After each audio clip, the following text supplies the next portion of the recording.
নমস্কার বন্ধুরা, রিঙ্কু রান্নাঘরে আজকের আমার রেসিপি হলো ডাল। তো আজকের আমি ডাল বানাবো একটা নতুন জিনিস দিয়ে। তো আপনারা শুরু থেকে শেষ পর্যন্ত ভিডিওটি দেখুন।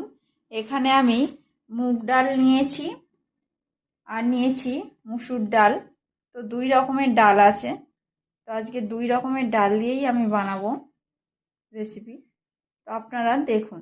প্রথমে আমি ডালটা সেদ্ধ করে নেব। ডাল তো সেদ্ধ করতে দিয়েছি। তো এখন আমি আজকের রান্না করব ডাল দিয়ে এই মুরগির পা। তো আপনারা দেখুন, ফোড়নে দিয়ে দিয়েছি শুকনো লঙ্কা আর একটা তেজপাতা, আর দিয়ে দিলাম পেঁয়াজ, দিয়ে দেব টমেটো,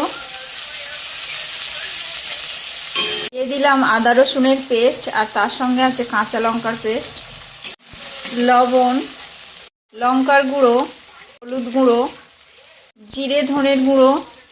মশলার মধ্যে দিয়ে দিচ্ছি অল্প পরিমাণে জল,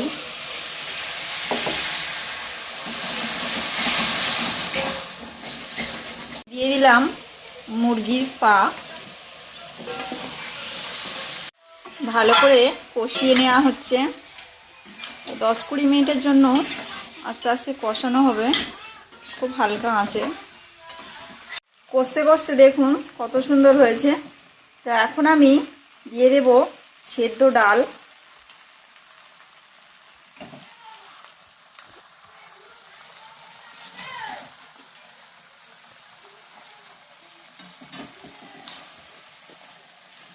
ডাল দেওয়ার পর ভালো করে মাংসের সঙ্গে আমি কষিয়ে নেব ডালটাকে।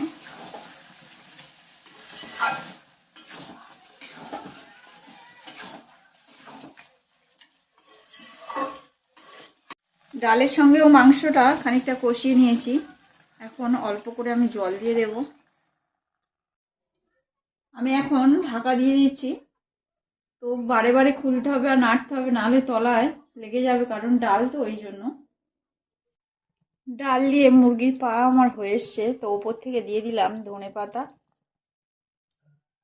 আর দিয়ে দেব গরম মশলার গুঁড়ো।